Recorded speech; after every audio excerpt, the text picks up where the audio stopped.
Dear sisters, at the very outset of this year, 2017, I would like to extend to you my sincere greetings for a prosperous new year, filled with God's boundless love and blessings.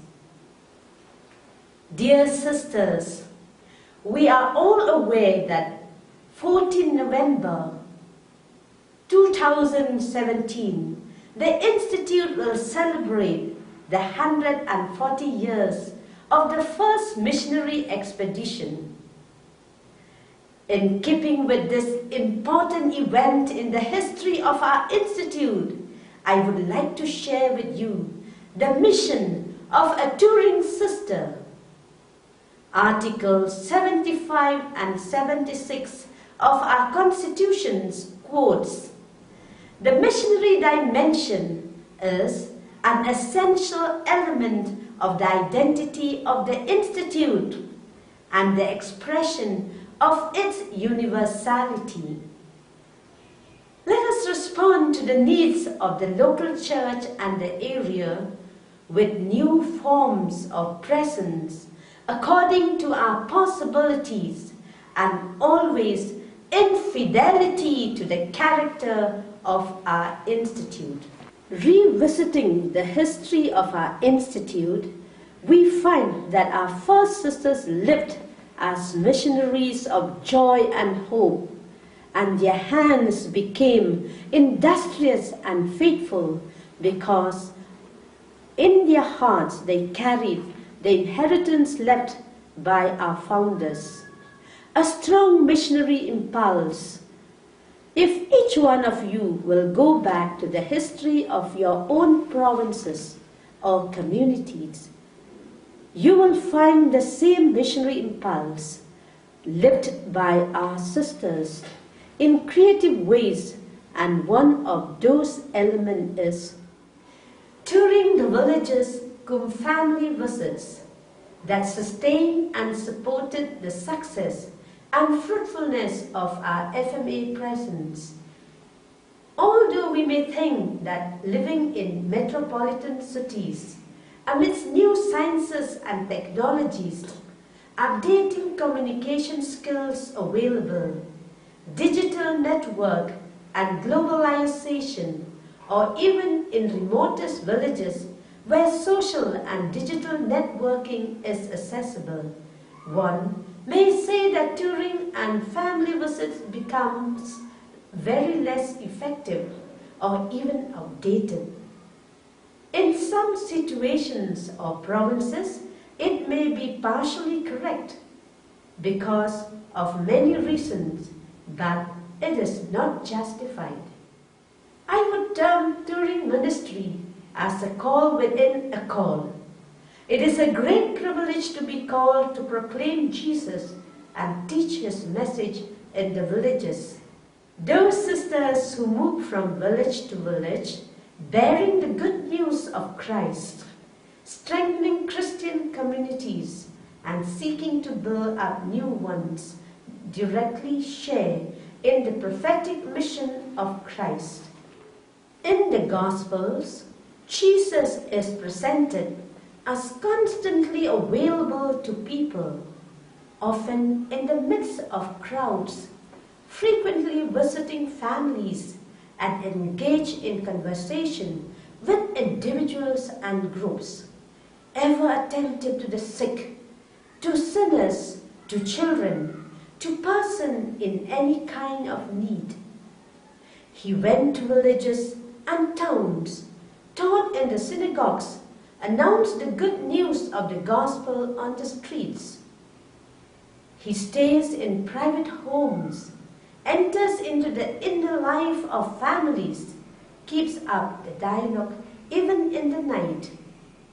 For example, the Samaritan woman near the well, Zacchaeus near the sycamore tree, Nathanael at his first encounter, and the apostles in their life situations.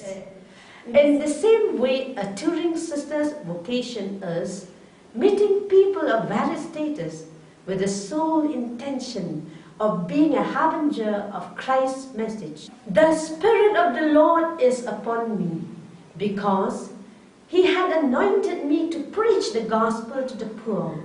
He had sent me to heal the brokenhearted, to preach deliverance to the captives, and recovering of sight to the blind, to set at liberty those that are bruised. The great joy of the touring sister is that she is answering to an actual human need, just as a mother finds pleasure in giving nourishment to her child. A missionary sister rejoices when she can attend to the spiritual hunger of fellow human beings. The very response of the beneficiary is an encouragement and a reward.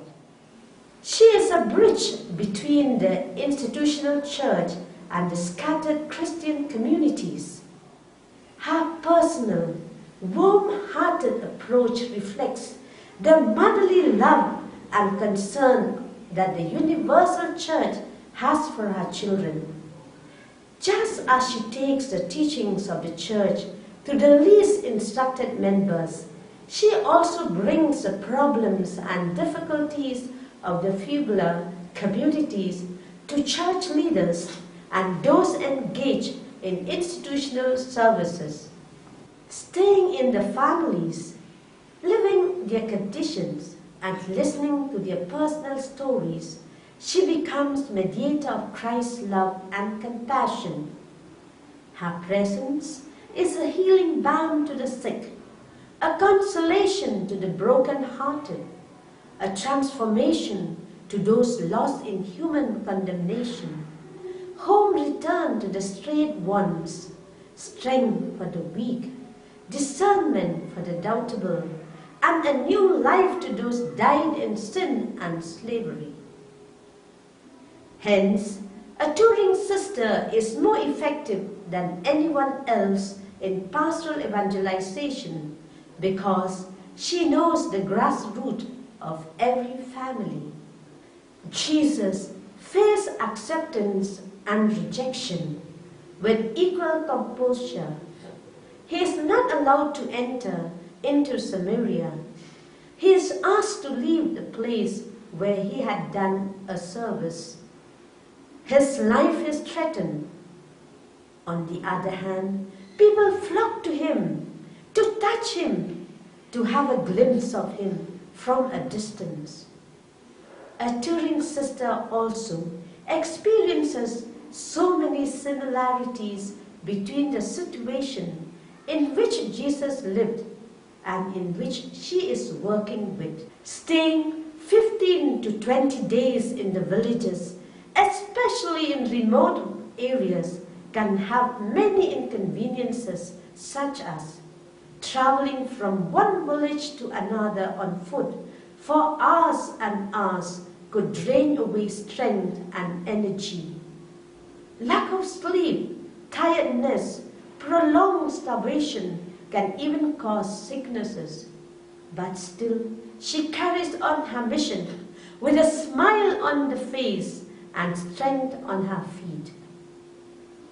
Facing people of various social, cultural backgrounds, multi-religious norms, different families' codes, diverse languages, and different levels of living standards demand great competence and prudence.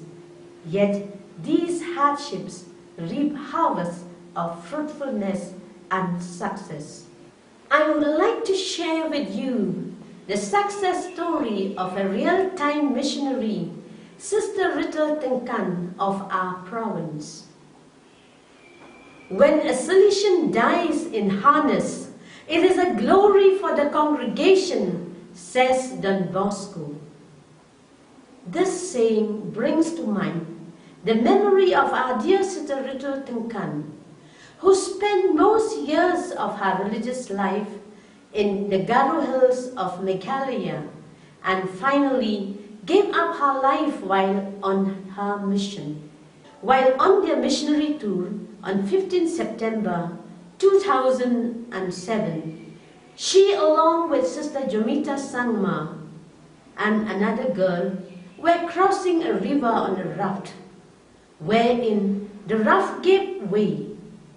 The sisters were very conscious to protect the life of the girl, and in that situation, Sister Little succumbed to the river and gave up her spirit.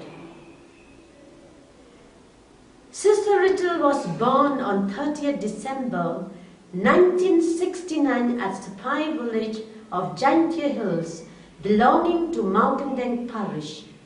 She was the third of 8 children. After her initial formation, she made her first profession on 5th August 1995 at Belafonte, Shillong. Since 1999, St. Mary Matsarlo Convent, Garubada, was her home, and she gave her best to the ministry of the word. During these 8 years of her missionary life, Sister Little made herself all things to all people, touring the interior villages and visiting every family, the sick and the poor in particular.